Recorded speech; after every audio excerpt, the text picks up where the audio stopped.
2025 সালে এসে আবারও কিয়ামতের নতুন আলামত প্রকাশ পেল, যা আমাদের প্রিয় নবী হযরত মুহাম্মদ সাল্লাল্লাহু আলাইহি ওয়াসাল্লাম আরো 1400 বছর আগে বলে গিয়েছেন। প্রিয় নবী হযরত মুহাম্মদ সাল্লাল্লাহু আলাইহি ওয়াসাল্লামের একটা কথাও যে মিথ্যা নয় তা খুব ভালোভাবে পশ্চিমা বিজ্ঞানীরা প্রমাণ করেছে। প্রিয় নবী আজ থেকে আরো 1400 বছর আগে বলেছেন, পৃথিবীতে 10টি বড় কিয়ামতের আলামত প্রকাশ না হওয়া পর্যন্ত পৃথিবীতে কিয়ামত সংঘটিত হবে না। কি সেই আলামত, যা নিয়ে রীতিমতো চিন্তায় পড়েছে পুরো বিশ্বের বিজ্ঞানীরা।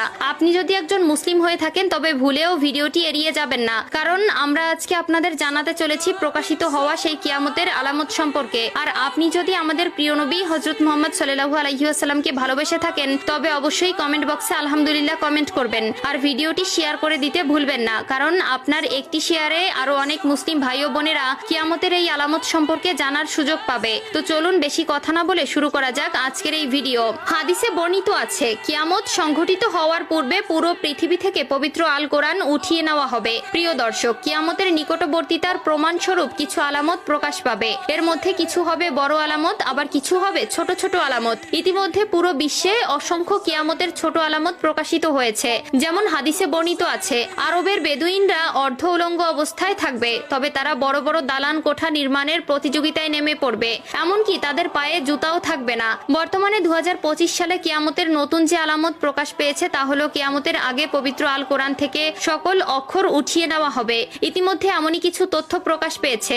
আজ থেকে প্রায় 1400 বছর আগে মহান আল্লাহ তাআলা হযরত মুহাম্মদ সাল্লাল্লাহু আলাইহি ওয়াসাল্লামের উপর কোরআন নাজিল করেন এবং আল্লাহ তাআলা ঘোষণা দেন কিয়ামতের আগ পর্যন্ত তিনি নিজেই তা সংরক্ষণ করবেন। আল্লাহ তাআলা পবিত্র আল কোরআনের মধ্যে বলেছেন, নিশ্চয়ই আমি কোরআন অবতীর্ণ করেছি এবং আমি এর সংরক্ষক। সূরা আল হিজর আয়াত নম্বর 9। কিন্তু এমন এক সময় আসবে যখন মানুষ কোরআন ভুলে যাবে। পৃথিবীতে এমন কেউ থাকবে না যে কোরআন স্মরণ করবে। তখন আল্লাহ তাআলা এই পৃথিবী থেকে কোরআন তুলে নিবেন। এরপর ইসরাফিল আলাইহিস সালাম সিংগায় ফুঁক দিবেন এবং এই মহাবিশ্ব ধ্বংস হয়ে যাবে। রাসূলুল্লাহ সাল্লাল্লাহু আলাইহি ওয়াসাল্লাম বলেছেন, রাতের অন্ধকারে কোরআন মানুষের বুক থেকে উঠিয়ে নেওয়া হবে, এমনকি মুসহাফের একটি আয়াতও পৃথিবীতে অবশিষ্ট থাকবে না। ইবনে মাজাহ হাদিস নম্বর 4050। কিয়ামতের আগে পৃথিবীতে কোনো মুমিন ব্যক্তি থাকবে না। কিয়ামত আসবে পৃথিবীর সবচেয়ে নিকৃষ্ট মানুষদের উপর। আনাস ইবনে মালিক রাদিয়াল্লাহু তাআলা আনহু থেকে বর্ণিত, রাসূলুল্লাহ সাল্লাল্লাহু আলাইহি ওয়াসাল্লাম বলেছেন, কিয়ামত ততক্ষণ শুরু হবে না যতক্ষণ না এই পৃথিবীতে এমন কেউ অবশিষ্ট থাকবে না যে বলবে আল্লাহ আল্লাহ।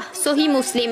অর্থাৎ কিয়ামতের আগে সকল মুসলিম মারা যাবে। আবু হুরায়রা রাদিয়াল্লাহু তাআলা আনহু থেকে বর্ণিত, রাসূলুল্লাহ সাল্লাল্লাহু আলাইহি ওয়াসাল্লাম বলেছেন, আল্লাহ তাআলা ইয়েমেন থেকে একটি মৃদু বাতাস প্রবাহিত করবেন যা রেশমের মতো মসৃণ হবে। যার অন্তরে এক বিন্দু পরিমাণেও ঈমান থাকবে সে সেই বাতাসে শান্তির মৃত্যুবরণ করবে। সহিহ মুসলিম। এরপর আল্লাহ তাআলা কোরআন পৃথিবী থেকে উঠিয়ে নিবেন এবং মানুষের অন্তর থেকে পৃথিবীর সব মুদ্রিত কোরআন